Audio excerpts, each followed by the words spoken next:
that is exactly the fear that the Archbishop of Karnataka has raised. In fact, can we have quotes of the Archbishop right here on our screens? If we can show what the Archbishop Peter Machado has said, that this is going to ruin communal harmony. This will be a tool for fringe elements or right-wing groups to try and harass the minorities. And this will also disrupt any attempts to convert willfully. As per Article 25 of the Constitution, the rights that it gives you to practice and profess your religion. As long as it's not coerced or forced, you're allowed to do so. You're asking me this question, please. Right. I'm stating what was said by Peter Machado. No, you can counter that. There is, as far as minorities are concerned, for them to preach, practice and profess, there is absolutely nothing in this bill which stops them from doing it.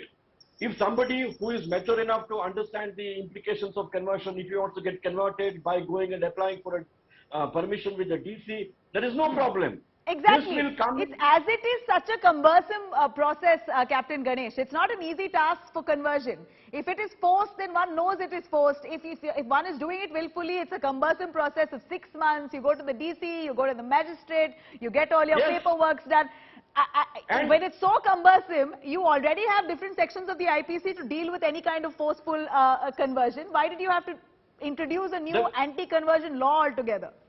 First of all, conversion should not be an easy task. This must be a difficult task. True, and it's great that it's so difficult.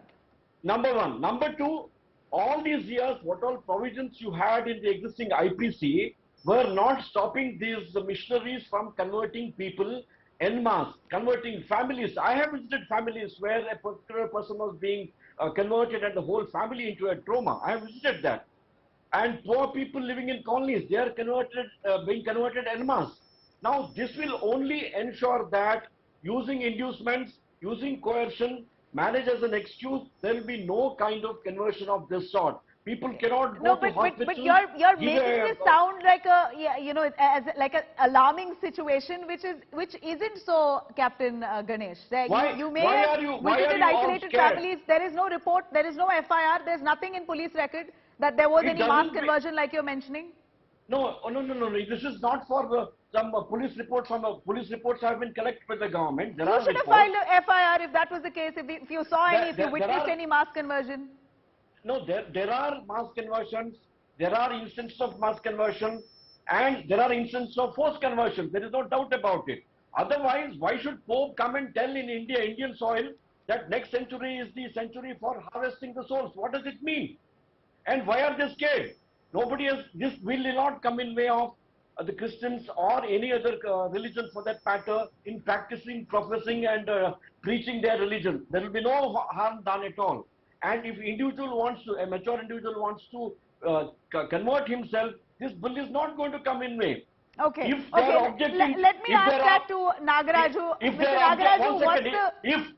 they are objecting today, it only means is this bill constitutionally right or wrong? Constitutionally, it is completely wrong, because you said very clearly Indian IPC sections are already there. If somebody tried to force somebody for conversion, there are sections available to punish them. Let them give a statistic that how many people have been punished under IPC 295A and 298. They don't have proper data on that one. The second part I'm trying to say is they have violated many conditions. Intra-faith marriages. They have also violated the proof of burden of the marriage.